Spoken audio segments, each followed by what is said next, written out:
हम दो हमारे 12 फिल्म को इस्लाम मुखालिफ करार देते हुए एसडीपीआई ने कर्नाटक में इस फिल्म की रिलीज़ पर पाबंदी आयद करने का मुतालबा किया है।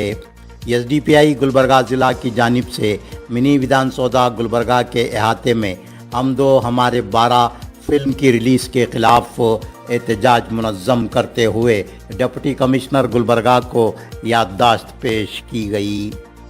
याददाश्त में कहा गया है कि फ़िल्म में कुरान मजीद की आयात के गलत तराजिम बयान किए गए हैं और इस्लामोफोबिया के मकसद से ये फ़िल्म बनाई गई है। फ़िल्म में इस्लाम और मुसलमानों की इमेज को बिगाड़ कर पेश किया गया है। याददाश्त में मज़ीद कहा गया है कि फ़िल्म में बताया गया है कि मुस्लिम ख़वातीन के साथ मुसलमान जुल्म व ज़्यादती करते हैं। मुसलमानों में सब्र व तहम्मुल नाम की कोई चीज़ नहीं है। इस फिल्म के ज़रिए मुसलमानों के ख़िलाफ़ नफ़रत फैलाने की कोशिश की गई है। सैयद दस्तगीर सदर एसडीपीआई गुलबर्गा ज़िला, सैयदा सादिया रियासती नायब सदर एसडीपीआई, अब्दुल रहीम पटेल रियासती secretary SDPI, doctor Rizwan Ahmed रुकन रियासती आमिला SDPI, Syed Aleem Ilahi general secretary SDPI Gulbarga ज़िला, मोहम्मद मोहसिन सीनियर कायद एसडीपीआई गुलबर्गा के अलावा एसडीपीआई के कारकुनान ने एहतजाज में हिस्सा लिया। पूछती हूँ, रेवन्ना पे फिल्म क्यों नहीं बनती? ब्रिजभूषण के ऊपर फिल्म क्यों नहीं बनती? बिल्किस के 11 आरोप रेपिस्ट पे फिल्म क्यों नहीं बनती? आसिफा के रेपिस्ट पे फिल्म क्यों नहीं बनती? लिव इन रिलेशनशिप में जो लड़कियां काटी जाती उन पे फिल्म क्यों नहीं बनती? डॉरी के नाम पे लड़कियां चलाई जाती उस पे फिल्म क्यों नहीं बनती? बॉलीवुड वाले मुझसे कांटेक्ट करें, डायरेक्टर प्रोड्यूसर, मैं उनको बहुत सारी स्टोरीज दे दूंगी। मेरा नाम सादिया सैयदा है। हम सबको मालूम है कि हम दो 12 और हम 12 के नाम से एक रिलीज हो रही है मूवी, ठीक है। ये डिस्प्यूटेड फिल्म है। ये एक्चुअली हमारा जो एक माइनॉरिटी है, मुस्लिम माइनॉरिटी इस मुल्क में रहती है, उसको टारगेट किया गया है और ये हेट एजेंडे के मतलब के अंतर्गत या उसके लिए इसको रिलीज करने की कोशिश की जा रही है। यहाँ हम जमा हुए हैं और हमारी डिमांड है कि कांग्रेस अपने आप को कहती है एक सेक्युलर पार्टी है, तो हम इस सेक्युलर पॉलिटिकल पार्टी से जिसको हम लोग वोट देते हैं, हम ही लोग वोट देते हैं, कि आज अगर हमारी आइडेंटिटी टारगेट हो रही है तो कांग्रेस की जिम्मेदारी है कि कर्नाटका में ये फिल्म रिलीज नहीं होनी चाहिए। दूसरी बात, इस मुल्क में जितने रेप होते हैं, इस मुल्क में कितने एमएलए और एमपी ऐसे बैठे हुए हैं जिनके ऊपर रेप के चार्जेस हैं। ये वो मुल्क है जहां डाउरी पे सबसे ज्यादा औरतें मारी जाती हैं। ये वो मुल्क है जहां औरतें कम्प्लीटली अनप्रोटेक्टेड है, अनसेफ है। वहां पर आप हमें बताओगे कि कुरान में औरतों के लिए क्या कहा गया है? आप एक ऐसी फिल्म बना रहे हो जिसमें आप एक कम्युनिटी को ये बता रहे हो कि इस्लाम औरतों को दबाता है और इस्लाम औरतों को ये कहता है और इस्लाम औरतों को वो कहता है। ये तो एक मजाक हो गया, ये तो एक जोक मालूम हो रहा है। क्योंकि हिंदुस्तान की सरजमीन पे खड़े होके औरत की प्रोटेक्शन की अगर आप बात कर रहे हो और कुरान से आयतें कोट कर रहे हो तो ये सरासर एक जिसे कहते हैं कि बहुतान तराशी है, फेक और फॉल्स प्रोपोगेशन है। यानी कि आज सेंसर बोर्ड भी नहीं बचा सैफ्रोनाइज्ड होने से। और एक चीज शर्म की बात यह है कि सेंसर बोर्ड और बॉलीवुड के पास आज एजेंडा नहीं रह गया। किसी कम्युनिटी को मतलब कहते हैं झूठ बोलकर या किसी कम्युनिटी पे इल्जाम लगाकर आज आप पैसा कमाओगे, आप इतने बेईमान हो गए हो। तो कहने का मतलब ये है कि हिंदुस्तान की सरजमीन पे खड़े होके तो ये जुबान किसी की खुलनी नहीं चाहिए कि वो मुस्लिम औरतों को ये बता दे कि मुस्लिम औरतें सप्रेस्ड हैं। क्योंकि हम सबसे बड़े पीसफुल, ठीक है, हम रिएक्शन नहीं शो करते, हम कहीं निकल के शोर नहीं मचाते। हमारी अब आप इसको कहिए, एक्चुअली पीसफुल होना हमारी एक खूबी है। हमारा इस्लाम पीस को पसंद करता है, हमारी एक ताकत है ये पीसफुल रहना। वो आज हमारी कमजोरी बन गई है। हम बराबर एहतजाज करेंगे। अब हम एहतजाज पे एक्चुअली उतर आए क्योंकि now it's enough and enough. ये एक एंटी मुस्लिम, एंटी कुरान और एंटी इस्लाम है। इसमें खुलेआम औरतों की बेइज्जती की जा रही है। हालांकि सूरह बकरा आयत नंबर 222 और 23 में क्लियर कट बताया गया है, लेकिन उसको मिस इंटरप्रिटेशन करके लोगों में भड़काने का काम किया जा रहा है, पूरी तरह से फसाद फैलाने का काम किया जा रहा है। तो मैं as a Muslim, as a citizen होते हुए सख्त मजम्मत करती हूँ इस चीज से, जो हमारे हिंदुस्तान में खुलेआम औरतों को बेइज्जत किया जा रहा है। हालांकि कुरान ने मुसलमान औरतों को बहुत बड़ा दर्जा दिया है। इसके बारे में कभी नहीं बताया। और कुरान जीने का और सही तरीके से रहने का, और जब औरत पैदा होती है, पैदा होने से लेकर मरने तक का उसमें एक तरीका बताया गया है। लेकिन यहाँ पर इतनी गंदी तरीके से कुरान के आयतों को अपनी बातों में, हवाओं में तोड़ मड़ोड़ कर बताया गया है ताकि लोग देखकर और क्राइम करना शुरू करें। देखिए, जो सेंसर बोर्ड है वो उसका तो दिमाग है या नहीं पता नहीं है, लेकिन हर चीज को उसकी तफसीर देखनी चाहिए। जिस तरह कुरान में वो मीनिंग दिया गया है, वो मीनिंग को तो करेक्ट बताया जा रहा है, लेकिन उसकी तफसीर क्या है, उसके पीछे डिटेल क्या है, वो लोग नहीं देखे। बस अपने जो दिमाग में चल रहा है उसको लेकर उसको तोड़ मरोड़ कर लोगों के सामने पेश कर रहे हैं। ये गलत है। तो इसीलिए अंडर सेक्शन 153A और 295A के तहत इनके ऊपर प्रोड्यूसर, डायरेक्टर, जो भी उस मूवी को बनाए हैं, एडिटर, सबके ऊपर कानूनी कार्रवाई होनी चाहिए। दुनिया भर में ये इवन यूनाइटेड नेशंस ने ये एक्सेप्ट भी किया है कि पूरी दुनिया भर में इस्लाम फोबिया, इस्लाम के खिलाफ, मुसलमानों के खिलाफ एक एजेंडा के तहत बहुत सारे मुल्क में एजेंडा के तहत कुछ काम कर रहे हैं। इवन इसी साल के मार्च में एक यूएन ने रेजोल्यूशन भी पास किया है कि इस तरह के जो इस्लामिक फोबिया जो एजेंडाज हैं, देश के गवर्नमेंट को चाहिए कि ऐसे एजेंडाज को रोका जाए। टोटल 115 कंट्रीज ने इसके तायद में बात करते हुए यूएन रेजोल्यूशन पास हुआ है।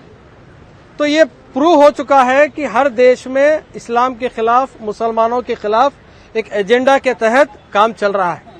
उसी की कड़ी हमारे देश में भी इस्लाम के खिलाफ मूवीज के जरिए से, प्रोग्राम्स के जरिए से, गेट टुगेदर के जरिए से मुसलमानों के खिलाफ, इस्लाम के कल्चर के खिलाफ एक ऑर्गेनाइज तरीके से काम होते जा रहा है।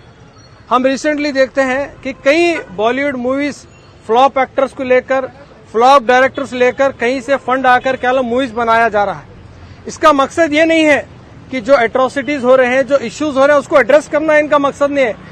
इनका मकसद ये है कि हिंदू मुसलमान के बीच में खाई बढ़ाई जाए, देश में नफरत का माहौल बढ़ाया जाए और हिंदू मुसलमान से नफरत करे और मुसलमान हिंदू से नफरत करे। यही एजेंडे पे क्या ये मूवीज का मकसद है। अब हाल ही में जो मूवी है, जो हमारे 12, इसमें 2 इश्यूज के ऊपर ये बात कर रहे हैं। एक तो पॉपुलेशन जो बढ़ रहा है, इसके ऊपर बात कर रहे हैं और इसको हम एक्सेप्ट भी करते हैं, हाँ, कि पॉपुलेशन राइज हो रहा है। दूसरा जो एट्रोसिटीज ऑन वुमेन के ऊपर जो वायलेंस हो रहा है, इसके ऊपर बात कर रही है। लेकिन सही में क्या ये मूवी ये 2 चीज के ऊपर बात कर रही है क्या?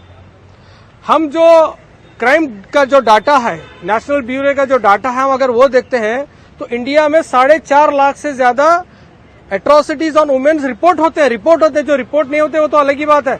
जो साल में कम से कम 4.5 लाख, इसका मतलब एक दिन में 12,000 से ज्यादा केसेस रिपोर्ट होते हैं औरतों के ऊपर अत्याचार के इंडिया में। इसका मतलब 1 घंटे में कम से कम 50 से 60, मतलब हर मिनट इंडिया में एक औरत के ऊपर, मैं जितनी देर बात कर रहा हूँ इसमें 4-5 मिनट में 4-5 केस रिपोर्ट हो चुके हैं और अनगिनत ऐसे हजारों केसेस हैं जो रिपोर्ट बिना रिपोर्ट के जाते हैं। कि ये इश्यूज को, औरतों के ऊपर जो एट्रोसिटीज होते हैं, इसके समाधान के बारे में कुछ नहीं बात कर रहे हैं। हाँ, जो पॉपुलेशन राइज है उसके बारे में सोसाइटी को बात कर कम्युनिटीज को बात कर किस तरह से रिफॉर्म लाया जाए, उसके ऊपर नहीं बात कर सिर्फ मुसलमानों को, इस्लाम को और कुरान के ऊपर टारगेट कर जो मूवीज बना रहे हैं। इसका मकसद सिर्फ और सिर्फ यही है कि हिंदू मुस्लिम करे, डिवाइड बढ़ाए और इनका जो मकसद है हिजन एजेंडा, उसके ऊपर काम किया जाए। भी सेंसर बोर्ड उसके ऊपर ध्यान देने के बजाय ये हमारे 12, हमारे 14 लड़कियों के ऊपर जुल्म, खासकर मुस्लिम कम्युनिटी के ऊपर जुल्म होना, ये पर्टिकुलरली ये चीजों को सोचकर जो फिल्म बनाने की कोशिश कर रहे हैं, पहले अपनी अंदर की गंदगी को साफ करना है। अपने जो डायरेक्टर प्रोड्यूसर जो हैं, गंदी सोच जो रखते हैं औरतों के खिलाफ, उनको पहले क्लियर कर लेना है। उसके बाद दुनिया भर में क्या हो रहा है, इंडिया भर में क्या हो रहा है, पर्टिकुलरली मुसलमान कम्युनिटी में क्या हो रहा है, वो बताने की जरूरत बाद में है। आज हमारी और एक भी मजबूरी है, कोई इंडिया के अंदर एमपी इलेक्शन चल रहा है, कोर्ट ऑफ कंडक्ट रहने की वजह से यहाँ के कॉन्स्टिट्यूशन के राइट्स को और यहाँ के जो गाइडलाइंस आते हैं, इलेक्शन कमीशन के जो गाइडलाइंस आते हैं, वो गाइडलाइंस को फॉलो करते हुए, पुलिस डिपार्टमेंट को एक अश्योरेंस देते हुए आज हम ये प्रोटेस्ट करने के लिए आए हैं। तो आज जब भी ये चीज हम प्रूव कर रहे हैं, क्योंकि गुलबर्गा के अंदर बहुत सारे प्रोटेस्ट हुए हैं, कॉन्स्टिट्यूशन को एक डंके की चोट पे रखकर उसको वायलेट कर केस डाल लेकर ऐसे प्रोटेस्ट हो रहे हैं। लेकिन हम वो सब करने वाले नहीं है। हम जो कानून का दायरा रहता, इलेक्शन कमीशन के जो गाइडलाइंस रहते हैं, उसको फॉलो करते हुए पुलिस के जो कंडीशंस होते हैं उसके मुताबिक फॉलो करते हुए विदाउट बैनर, विदाउट झंडे और विदाउट स्लोगन से आज हमारी बात को हम रख रहे हैं। बकरा की आयत है उसका गलत तरीके से इंटरप्रिटेशन देकर हवाला देते हुए ये बताने की कोशिश की जा रही है कि मुसलमानों की आबादी बढ़ाने के लिए मुनज़्ज़म पैमाने पर कुरान की ही हिदायत पर काम किया जाता है। यकीनन मुसलमान कुरान की जो हिदायतें हैं उस पर अमल करता है, लेकिन जिस अंदाज में वो आयत का इस्तेमाल किया गया है वो मानो ऐसा लग रहा है कि एक पर्टिकुलर एजेंडा इस्तेमाल किया जा रहा है मुसलमानों को बदनाम करने के लिए। इलेक्शन के दौरान में प्रधानमंत्री नरेंद्र मोदी जी ने एक हवाला दिया था, एक बयान दिया था, जो कि वो इनडायरेक्टली मुसलमानों के बारे में बोल रहे थे कि ज्यादा बच्चे पैदा करने वाले। वही चीज को आगे बढ़ाने का काम ये मूवी कर रही है ताकि हिंदुस्तान के तमाम तर लोगों के अंदर ये बात घर कर जाए कि मुसलमान ज्यादा बच्चे पैदा करने वाला है और खवातीन के खिलाफ में मजालिम करता है, उन पर जुल्म करता है। ये ना तो अपनी किताबों को देखते हैं, एक बिलउमूम देखा गया है कि ये एक ऐसा मुद्दा है जिसके अंदर कई सारे जो ग्रंथ हैं, जो उनके खुद मनुस्मृति में ये लिखा गया है कि खवातीन औरतें जमीन है, उपजाऊ जमीन है और मर्द बीज डालने वाला है। तो इसका जो हवाला जो उसके अंदर मनुस्मृति में है उसी तरीके का एक अंदाज गलत तरीके से इसमें पेश किया जा रहा है जो ये मूवी में बताया जा रहा है।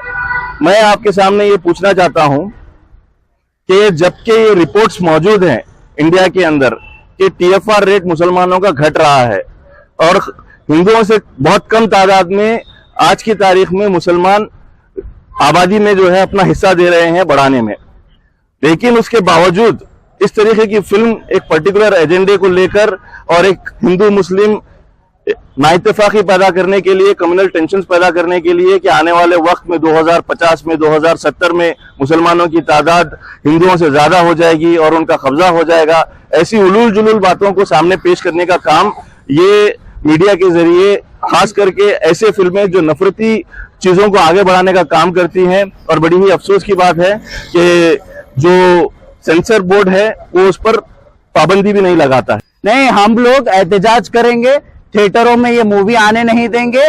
हम कांग्रेस सरकार से district in-charge minister Priyank Kharge, Mallikarjun Kharge और मोहतरमा कनीज फातिमा सिर्फ मुसलमानों के वोट लेने से नहीं चलेगा। आपको चाहिए, मैं मोहतरमा कनीज फातिमा जी को कहना चाहता हूं, आपके मेंबर ऑफ लेजिस्लेटिव असेंबली के लेटर पे आप CM सिद्धरामैया को लेटर लिखना है। लेटर लिखकर आप डिमांड करना है, उन्होंने बैन करते नहीं करते वो सेकेंडरी, हम उनको फिर इलेक्शन में देख लेते हैं, जैसा इससे पहले हराए थे इस बार भी हराते हैं। लेकिन उन्होंने इस बार अपने MLA के लेटर पे लिखना है, CM को लिखकर ये कहना है कि इस मूवी को बैन किया जाए और पूरी अवाम को बताना है उन्होंने कि मैंने ये लेटर लिखी थी बोलकर। और प्रियंक खरगे जी सिर्फ खाली मुसलमानों को साथ में लेकर फिरे तो नहीं चलता, मुसलमानों के वास्ते काम भी करना पड़ता आपको, और आपको चाहिए आप भी इसके लिए प्रेशर डालें और किसी भी हालत में इस मूवी को हम आने नहीं देंगे। और ये अगर मूवी 7 जून को रिलीज होती है तो हम सड़कों पर एहतजाज करेंगे, जब कोड ऑफ कंडक्ट भी हमारे लिए क्या भी नहीं है।